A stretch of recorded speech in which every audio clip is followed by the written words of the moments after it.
Rank 1. The Technician. Pripyat, Ukrainian SSR, 1983 to 1985. You arrived in Pripyat with 2 bags and no real plan beyond, this is the job, this is the city, figure it out. You were 22, not the smartest engineer they'd ever produced at the Polytechnic, you knew that. There were classmates who read reactor physics textbooks the way other people read novels. You were not one of them. You were the one who stayed up until 2 in the morning, read the same paragraph 4 times, and eventually got it. Slower, steadier, but you got it. A teacher once told you that you thought like an engineer, meaning when something didn't work, your first instinct wasn't to walk away, it was to figure out why. That instinct will serve you well for most of your life. Pripyat was nothing like you expected, and exactly like you expected. A Soviet model city. Clean white buildings, wide geometric streets, a supermarket stocked better than anything back home, schools, clinics, a sports center, 50,000 people living in a city built from nothing in the middle of a Ukrainian forest specifically to house the workers of the Chernobyl Nuclear Power Plant and their families. This was the deal. It had always been the deal. You work near the reactor takes care of you. You spent your first months in training. Classrooms inside the plant, supervisors walking you through pipes and valves and gauges, slow immersion into the specific personality of Unit 4's RBMK-1000 reactor. You learned procedures, startup procedures, shutdown procedures, emergency procedures, procedures for the procedures. The Soviet nuclear program was not interested in your ideas or your innovations. It was interested in producing engineers who could keep the machine running consistently, shift after shift, year after year. You were good at that. The plant had its own smell. Not radioactive. Radiation has no smell, which is part of what makes it so dangerous. But the building had an atmosphere. Concrete dust and industrial lubricant and the sharp bite of ozone from the electrical systems. Metal and oil and recycled air. And beneath all of it, a persistent warmth radiating from the turbine hall. Not heat exactly, but the constant reminder that enormous amounts of energy were being converted somewhere nearby, day and night, and you were standing at the edge of that process. You got used to it. Everyone got used to it. That's the thing about a place. Eventually, it stops being a place and becomes just the background of your life. By 1984, you were operating the controls under supervision. By 1985, independently. Your shift leader told you once that if every operator on every crew were as consistent as you, he could retire in peace. You weren't sure if it was a compliment or a very Soviet way of saying you were boring. You took it as a compliment. Night shifts were their own world. The institutional pressure that weighted every daytime interaction, the supervisors watching, the performance reviews, the ambient political anxiety that hung over every Soviet workplace, it loosened a little at 3 in the morning. People talked differently, laughed differently. The work was the same, but something about sharing the mild misery of being awake at an hour when no one is supposed to be awake built its own kind of closeness. You liked the night shifts more than you expected to. You were 24 years old, earning above-average wages, living in a clean apartment in a city that felt like the future. You had colleagues who had become friends. You had a reactor you understood, or thought you did. The machine hummed around you like a promise. It meant it. Rank 2, the Senior Engineer. Unit 4 Control Room, 1985 to April 25, 1986. The promotion came without ceremony. A new designation on your badge. A different seat at the panel. Senior Reactor Control Engineer. You were 25. By any measure, this was fast. Unit 4 had only been fully operational for 2 years, and the rotation demanded experienced operators. You were experienced, if experience could be counted in hours logged and incidents not created. The panel was the same panel. Cold metal, always. The plant ran warm, but the instruments stayed cool. And you had developed a habit at the start of every shift, pressing your palm flat on the console. Not for any technical reason, just a kind of acknowledgement. This is the machine, this is the work, here we go. The instruments told you the state of the reactor in numbers and needles and blinking indicators. Thermal power, steam pressure, coolant flow, rod position, feed water temperature. You read them the way you read a face, not each detail one at a time, but all at once, looking for the departure from normal that your brain had learned to flag before you'd consciously noticed it. Most nights there was nothing to flag. This is what nobody tells you about nuclear power. The boredom. Not empty boredom, not the useless boredom of a pointless job. The specific boredom of a high-stakes system running correctly, where correct looks identical to nothing happening, where the best shift is the one with nothing to report. The vigilance required is real, but vigilance sustained across hundreds of identical shifts does something to a person. It settles into the background. It becomes automatic. And automatic means part of your mind is always somewhere else. You noticed this in yourself. You stayed professional. You stayed at the controls. But it was always there. The other thing nobody tells you is the politics. Chernobyl was not just a power plant. It was a statement. Soviet nuclear achievement made concrete and operational, proof that the program led the world. Management cared about the plant's numbers in a way that was not purely technical. They cared about production targets, about tests completed on schedule, about the reports to Moscow reading cleanly. This pressure was never stated aloud.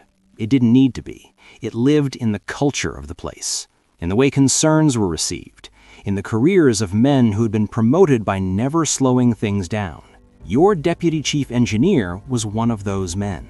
He ran tests. He made decisions. He was not a man who welcomed hesitation. And his reputation, which arrived in the room before he did, was not warm. He had authority, and in a Soviet workplace, authority was the thing that ended arguments. You had worked near him. You had been professional. You had given him no reason to notice you, which was exactly the goal. April 25th, 1986. A safety test is scheduled for Unit 4, a turbine rundown test. Reduce the reactor to low power, disconnect the turbines, measure whether the spinning down turbines can generate enough electricity to keep the emergency cooling pumps running during the gap before backup generators come online, a known gap in the plant's safety systems. The test has been attempted before. Tonight, it is to be completed. It was supposed to happen during the day. A grid operator called and said they needed the power longer, so the day shift held the reactor in a reduced state, waiting for 9 hours. 9 hours of a reactor running in conditions it was not designed to sustain indefinitely, slowly accumulating a byproduct in the core called xenon-135. Xenon absorbs neutrons. It poisons the reaction. It makes the reactor harder to control, especially at low power. The day shift handed off to the evening shift. The evening shift handed off to you. Nobody from the original test briefing is in the room anymore. The test procedure document has corrections and annotations in the margins that are confusing in ways you would like more time to sit with. Your deputy chief engineer is here, though. He has been waiting for this test for months. He will see it finished tonight. You sit down, cold metal under your palm. You look at the xenon readings, and something, not a thought yet, just the body's version of a thought, tightens quietly in your chest. Rank 3. 1:23 a.m., April 26, 1986. You have 47 seconds. From the moment the test begins to the moment the reactor becomes something with no procedure, no protocol, no section in any manual you have ever read, 47 seconds. You don't know that yet. Right now, it is 1:23 in the morning, and the control room is exactly as it always is. The same flat fluorescent light, the same recycled air, the ozone bite of the electrical systems, bad coffee near the back wall, your colleagues at their stations, your supervisors standing behind you. The test has begun. The power is sitting around 200 megawatts.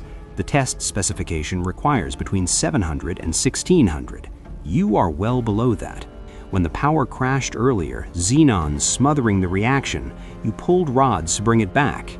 Too many rods. The reactor stabilized, barely, but at a level that should have stopped everything. The operational manual says 15 control rods must remain inserted at all times during operation. Below 15, the reactor becomes difficult to control.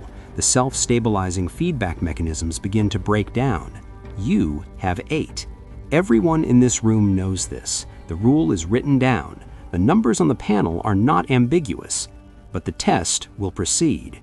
The decision has been made, the authority is spoken, and the weight of that, of institutional momentum, of a senior man who does not accept delays, of a career you are only beginning, is heavier in this room than the weight of a number on a display.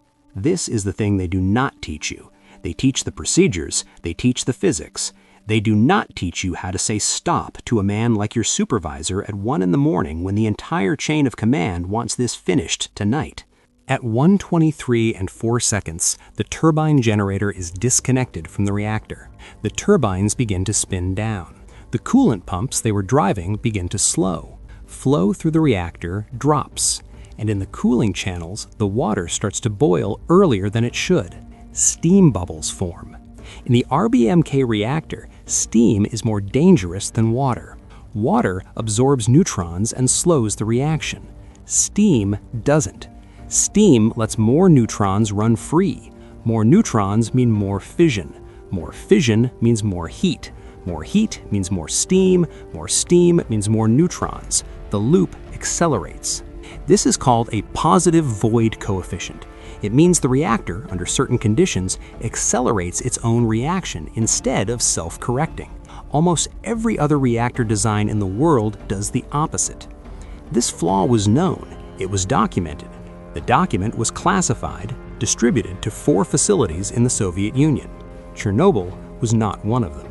You don't know about the positive void coefficient, not in the way that would let you understand at 1:23 and 40 seconds exactly what you're watching happen. What you see is the power climbing, fast, too fast. What you understand is that there is a button for this. The AZ5, emergency shutdown. Every control rod drops into the core simultaneously, the kill switch. You press it. Or your shift foreman presses it, standing beside you, both of you moving toward it in the same instant. It doesn't matter. The button is pressed. And here's the thing the designers knew and did not tell you. As the control rods drop, all 211 of them falling under gravity, the tips enter the core first. Those tips are made of graphite. Graphite moderates neutrons. For a brief few seconds before the neutron-absorbing section of the rod arrives, the insertion of the rods causes a spike in reactivity rather than a reduction. This is the design flaw. In a stable, well-controlled reactor, the spike is manageable. But this reactor is not stable. It is running at low power on 8 rods, saturated with xenon, with steam bubbles already propagating through the core, already accelerating toward runaway. The shutdown button detonates it. In 3 seconds, the power surges to 30,000 megawatts. The designed limit is 3,200. You feel the first shock before you hear it. The floor moves, vertical, targeted, like something enormous punching upward from directly below. A sound follows that your brain reaches for language to describe and finds nothing adequate. It is structural. It is the building making a sound buildings should never make.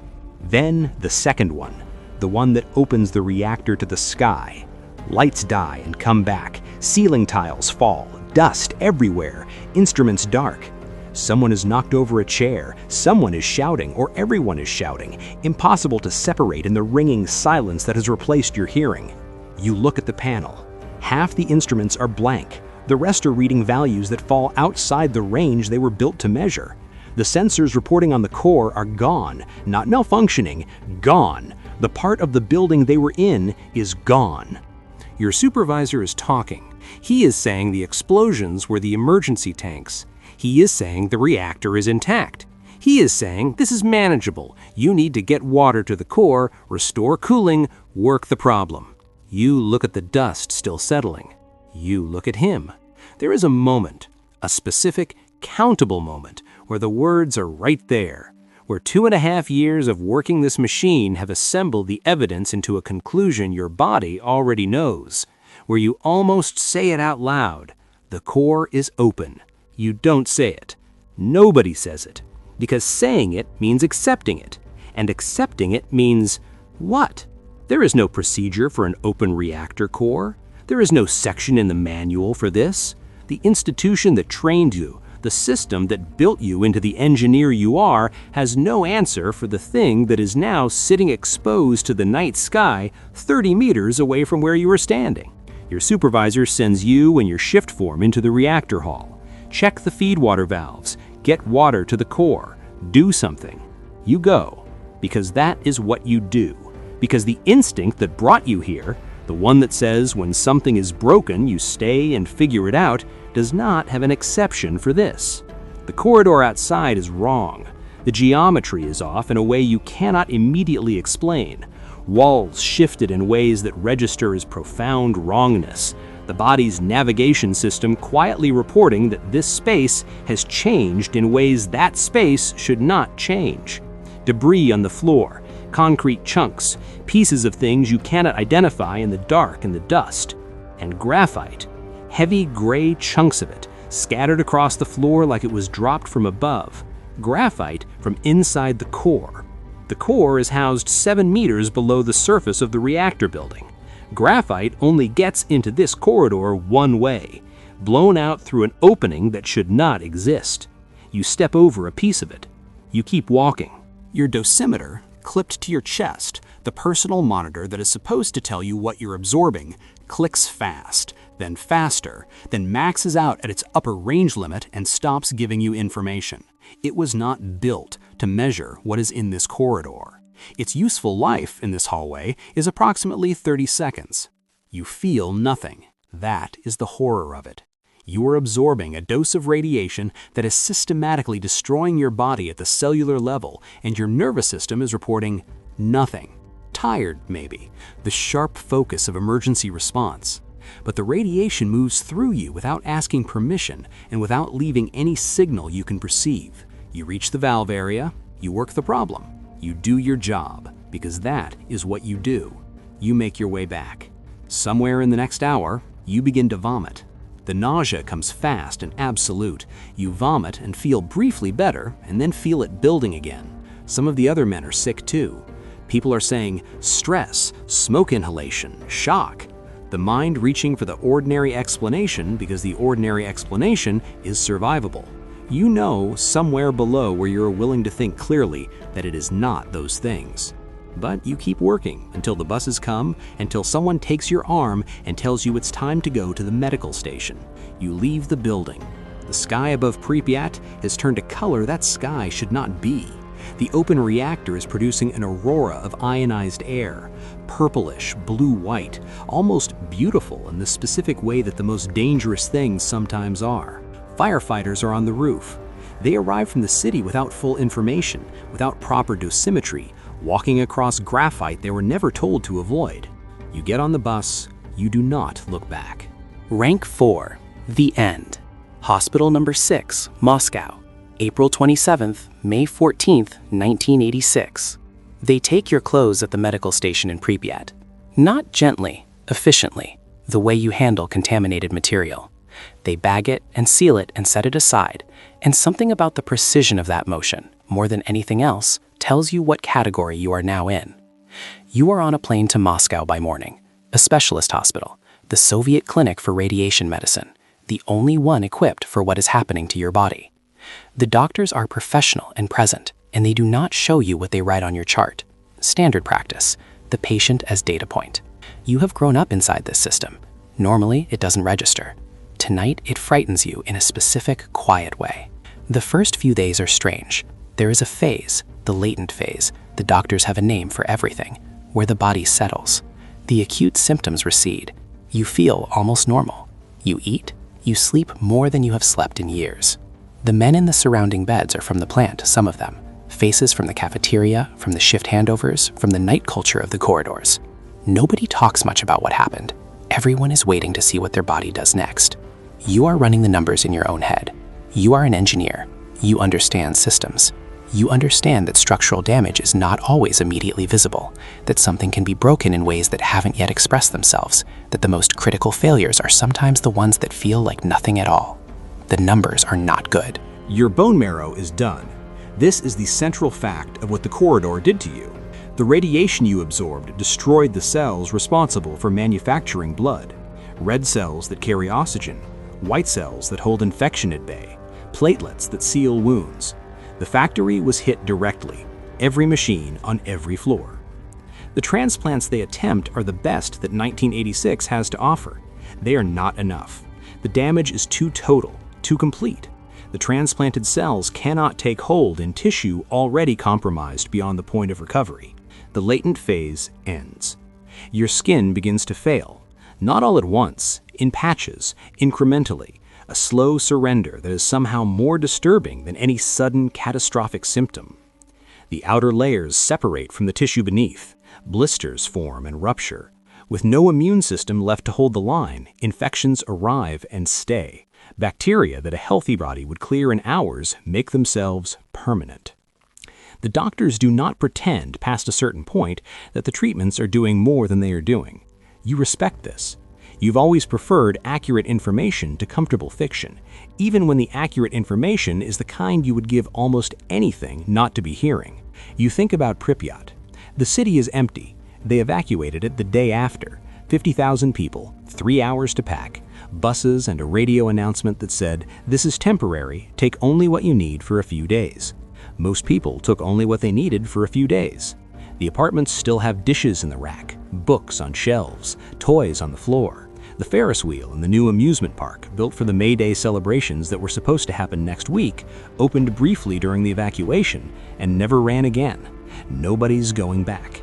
You think about the button, the AZ-5, the cold metal under your hand, the correct decision, the only decision, the thing you were trained to do in exactly that situation. You pressed the emergency shutdown, and the emergency shutdown accelerated the disaster. And a doctor who knows a little reactor physics has taken the time to sit beside your bed and explain why. The graphite displacer tips, the reactivity spike on insertion, the classified report that described this flaw and was distributed to 4 plants in the Soviet Union and not to yours. You deserved to know that. You should have been told. Every operator at every RBMK reactor should have been told. They weren't, because telling them would have raised questions about the reactor's fundamental design, about approvals that had already been granted, about the image of a program that could not afford to have its image questioned. They calculated wrong. You're not angry. You're too tired for anger. Anger requires energy, and your body has redirected everything it has left towards smaller, more immediate negotiations. What you feel instead is a kind of recognition, clear, factual, without drama. You did your job. You were 25 years old and you did exactly what a good engineer does, and you are lying in a hospital bed in Moscow watching a gray sky out a window that is the last sky you are going to see, and the only thing left to do is be present for it. The nights are long. Sometimes, when the pain retreats enough for your mind to go somewhere quiet, you can almost place yourself back. Before, the cold metal of the panel under your palm, the hum of the instruments, the bad tea, the easy camaraderie of the night shift, the reactor running steady and boring and right, the best shifts, the ones with nothing to report. It was a good job. Even now, knowing exactly how it ends, it was a good job. You were good at it. The last few days are hard, and then harder, and then a door closes quietly, the way doors close when no one is making any noise. What remains is a sealed lead coffin beneath a concrete slab at a cemetery in Moscow, because your body is still radioactive, still carrying the signature of that corridor, still giving off what it absorbed in the dark while you stepped over graphite and kept walking. The coffin is sealed because the radiation needs somewhere to go, and nowhere else will take it. Your family cannot see you, cannot hold your hand. The ordinary grief of an ordinary goodbye is not available to them. The official reports, when they come, will distribute blame across the operators. Human error, procedural violations, negligence. The reactor's design flaw, documented, classified, withheld, will not be the headline, not for a long time. The flaw was quietly corrected in all remaining RBMK reactors, without announcement, without acknowledgement of what it had already done. The control room of Unit 4 is sealed inside a concrete sarcophagus now. The instruments are still there, the same panel, the same gauges, the same needles frozen at the readings they held in the moment the power surged and the building broke open, covered in dust and radioactive decay, slowly returning to their component elements. The Ferris wheel turns a little in the wind sometimes. No one rides it. The seats swing in empty arcs over an empty park in an empty city. It has been doing this for almost 40 years. That's what's left. A wheel turning from no one. A name on a wall. The cold metal of a panel. Still waiting for a hand that isn't coming. Your grave is sealed in concrete. You are still radioactive. You will be radioactive for longer than anyone alive today will live to see. The night shift ended, you didn't.